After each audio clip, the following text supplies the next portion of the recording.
¿Cómo fue la infancia de los líderes de la Segunda Guerra Mundial? Algunos provenían de familias disfuncionales con padres golpeadores, otros eran niños ricos y nacieron en cunas de oro. El destino los juntó para decidir el futuro del mundo en los años 40. Algunos tuvieron familias disfuncionales con padres borrachos y golpeadores, otros prácticamente crecieron sin sus padres, y hasta hubo niños ricos que se codeaban con la aristocracia de sus países y viajaban por el mundo. Los principales líderes que coincidieron en la Segunda Guerra Mundial tenían varias décadas de diferencia entre sí y transcurrieron sus infancias en situaciones totalmente diversas, pero todos atravesaron experiencias que los marcaron desde su niñez. Si se toma como punto de referencia el inicio de la Segunda Guerra Mundial, septiembre de 1939, el más joven de los líderes que se enfrentaron en el conflicto era el emperador japonés Hirohito, con 38 años, seguido por el francés Charles de Gaulle, 48 años, Adolf Hitler, 50 años, el norteamericano Franklin D. Roosevelt, 57 años, Joseph Stalin, 60 años, y, por último, el británico Winston Churchill, 64 años. Son casi 3 décadas de diferencia entre el más joven y el mayor, pero los primeros años de vida de los 6 fueron muy particulares. No puedo pensar en ninguna otra necesidad más fuerte en la infancia que la protección del padre, decía una famosa frase de Sigmund Freud, y en todos ellos la figura paterna ocupó un rol fundamental. Winston Churchill, 1874 a 1965, el aristócrata que adoraba a su niñera. El 2 veces primer ministro británico, 1940 a 1945 y 1951 a 1955, era hijo de una familia aristocrática. Y, como era costumbre en las familias de clase alta de aquella época victoriana, sus padres Lord Randolph Churchill y Jenny Jerome Churchill eran muy activos en la vida social y política, pero emocionalmente distantes, incluso descuidados con sus 2 hijos, Winston y Jack, 6 años menor. Randolph había sido elegido miembro del Parlamento, MP, un año antes del nacimiento de Winston, y la esposa, neoyorquina, hija de un acaudalado empresario norteamericano, también participaba activamente de una asociación para promover los intereses del Partido Conservador. Con padres ausentes de su vida diaria, el pequeño estaba siempre bajo cuidado de su niñera, Elizabeth Everest, a la que llamaba Boom, lo más parecido que podía pronunciar de woman. Churchill escribió en su autobiografía, My Early Life: amaba mucho a mi madre, pero a la distancia. Mi niñera era mi confidente. La señora Everest era quien me cuidaba y atendía todas mis necesidades. Mis muchos problemas. Cuando a los 7 años ingresó como pupilo a la escuela primaria de St. George's School en Ascot, Berkshire, donde no fue un buen alumno, se distanció aún más de sus padres. Pero no los extrañaba tanto a ellos como a su niñera y su vida en el palacio. Me sentí miserable ante la idea de quedarme solo entre todos esos extraños en ese gran, feroz y formidable lugar. Después de todo, solo tenía 7 años y había sido tan feliz en mi cuarto de niños con todos mis juguetes.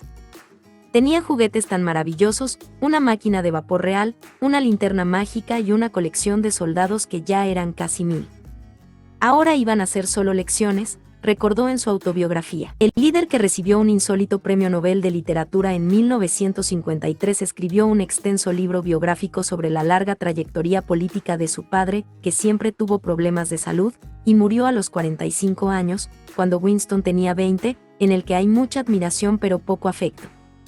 Las expresiones de cariño quedaron reservadas para la señora Everest. Ella murió el mismo año que su padre, y para ella encargó a la florería local que mantuviera siempre flores frescas sobre su tumba. Winston, que creció en un ambiente con todos los privilegios pero acostumbrado a las desilusiones, fue luego el estadista que sostuvo que el éxito consistía en avanzar de fracaso en fracaso, sin perder el entusiasmo, y que ofreció al pueblo británico sangre, esfuerzo, lágrimas y sudor. Joseph Stalin, 1878 a 1953, familia pobre, padre golpeador. 3 hechos marcaron la infancia de Joseph Stalin, quien lideró la Unión Soviética durante más de 2 décadas, y moldearon su carácter de dictador. Nacido en la aldea montañosa de Goury, Georgia, al igual que otros grandes déspotas, Stalin fue un hombre que vino desde las provincias a la capital del imperio que llegó a gobernar. Hitler, por ejemplo, nació en Austria y Bonaparte en Córcega. Su idioma natal era el georgiano y solo comenzó a aprender ruso a los 9 años. Pero de grande decía con jactancia que ya no recordaba el georgiano, aunque siempre tuvo fuerte acento y en sus últimos años de vida solo hablaba ese idioma. La niñez del dictador estuvo marcada también por la pobreza, la enfermedad y un padre borracho y golpeador. Hijo de una sirvienta, Ekaterín Geladze, y un zapatero, Besarión Jugasvili, Fue el tercer hijo de la familia, pero sus hermanos mayores murieron pocos meses después del nacimiento. El biógrafo británico Simon Sebag Montefiore recuerda en su libro The Court of the Red Tsar, La corte del zar rojo, que el padre de Stalin se fue hundiendo en el alcoholismo. Luego de varias golpizas a su esposa y también a Joseph, la mujer decidió abandonar a su marido cuando el pequeño tenía 5 años. Así, madre e hijo comenzaron una vida errante, en la que Catherine se preocupó por darle buena formación escolar e incluso siempre soñó con que su hijo fuera sacerdote ortodoxo algún día. El tercer factor que marcó la infancia de Stalin fueron las enfermedades. Sus fotos de chico lo muestran algo pequeño, contrajo viruela a los 6 años y eso le dejó la cara llena de cicatrices por el resto de su vida. Además, por un problema de desarrollo su brazo izquierdo era más corto que el derecho. A los 12 años quedó gravemente herido tras ser atropellado por un carruaje. En una fotografía escolar, se lo ve considerablemente más pequeño que sus compañeros. De hecho, en su adultez midió 1,65 metros, y su baja estatura siempre lo irritó, por lo que recurría a zapatos con plataforma y otros dispositivos en un esfuerzo por parecer más alto. Nunca se sabrá de qué modo los trastornos de la infancia moldearon la mente del dictador, pero había en él un profundo desprecio por la vida cuando repetía con sarcasmo que la muerte de una persona es una tragedia, pero la muerte de millones es una estadística. Franklin D. Roosevelt, 1882 a 1945, El niño rico y una premonición. Franklin Roosevelt no era un príncipe, pero vivió como si lo fuera. Hijo único de familia rica, tanto por parte de padre como de madre. Nació en una mansión de Hyde Park, Nueva York, rodeado de jardines y muchos sirvientes a su disposición.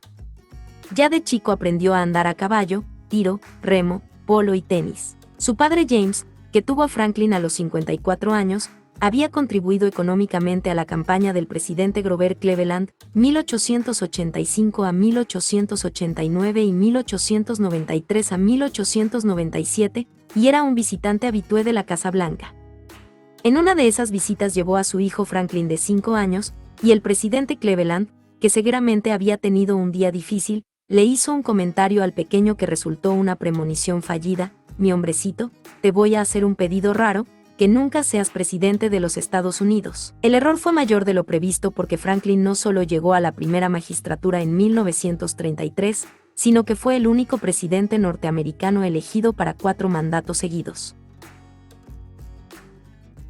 Del carácter fuerte y autoritario de su madre, Sarah Delano, podrían haber surgido algunas de sus decisiones más polémicas, como la creación en 1942, luego del ataque en Pearl Harbor, de 10 campos de concentración para 120.000 americano-nipones, considerados sospechosos por su nacionalidad. Sus biógrafos atribuyen a la influencia de su padre, de edad avanzada y ausente pero apasionado por las tareas filantrópicas, los valores humanos que marcaron la gestión de Roosevelt, desde el New Deal como respuesta a la peor crisis económica del país hasta su solidaridad con los judíos que huían del nazismo.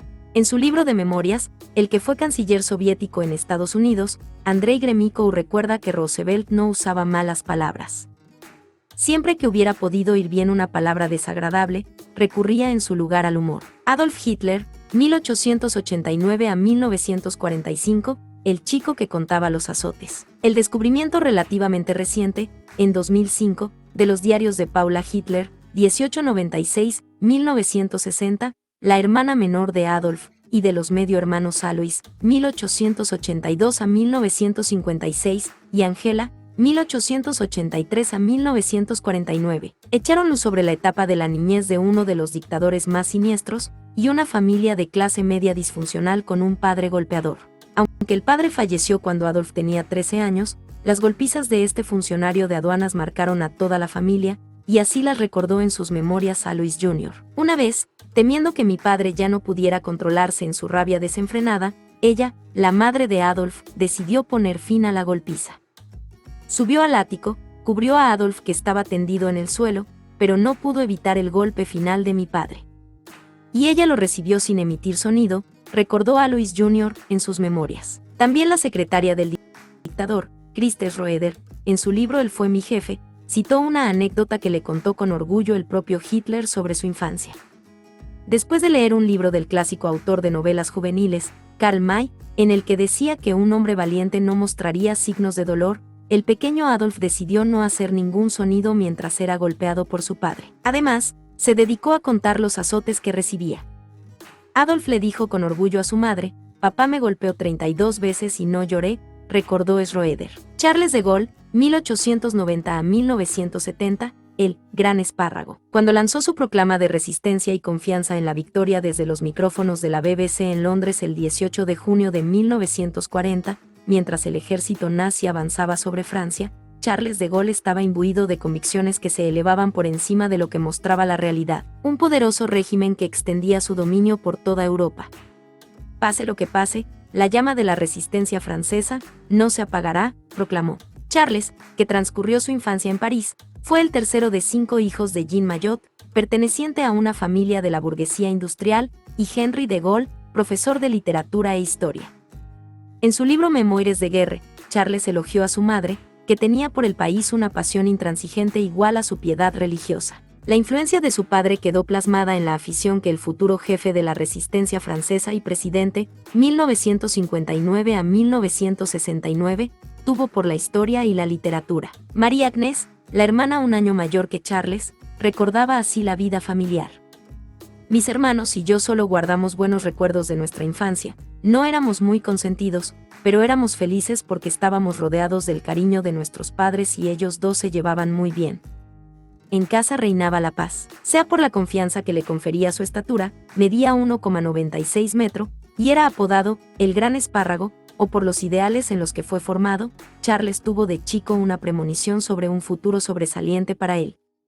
Alimentado por los recuerdos de la guerra de 1870, a los 14 años escribió un texto titulado Campaña de Alemania, en el que fantaseaba describiéndose a sí mismo como el general de Gaulle, y se imaginaba al frente de un ejército de 200.000 hombres, responsable de salvar la ciudad de Nancy, al este del país, supuestamente amenazada por un ataque alemán. Emperador Hirohito, 1901 a 1989, el niño descendiente de los dioses. No parece un privilegio ser separado de los padres a las 10 semanas de vida para ser criado por un alto jefe militar, pero, al fin y al cabo, nada iba a ser normal en la vida del niño que era considerado descendiente de la diosa del sol, Amaterasu. En 1901, 2 meses y medio después del nacimiento de Hirohito en el palacio de Tokio durante el reinado de su abuelo, su padre el príncipe heredero Yoshihito, de 21 años, y la princesa Sadako, de 17 años, entregaron al pequeño hijo para que fuera criado por el almirante Sumiyoshiko Uemure, que tenía la responsabilidad de formar al hijo de los dioses que se transformó en 1926 en emperador. Como parte de la derrota en la Segunda Guerra, Hirohito tuvo que renunciar a sus aspiraciones expansionistas y afirmar que en realidad él no era descendiente de dioses sino un ser humano. Pero sus años de formación fueron más fuertes y siguió creyendo en su origen divino. En diciembre de 1945, le dijo a su vicegran chambelán Michio Kinoushite: «Está permitido decir que la idea de que los japoneses son descendientes de los dioses es una concepción falsa, pero es absolutamente inadmisible llamar fantasiosa la idea de que el emperador es descendiente de los dioses». Los norteamericanos no creían efectivamente en la divinidad del emperador, pero le concedieron el privilegio de ser el único líder de las 3 potencias del eje, Alemania, Italia y Japón, que no fue juzgado por crímenes de guerra, para no incrementar las tensiones con los súbditos japoneses.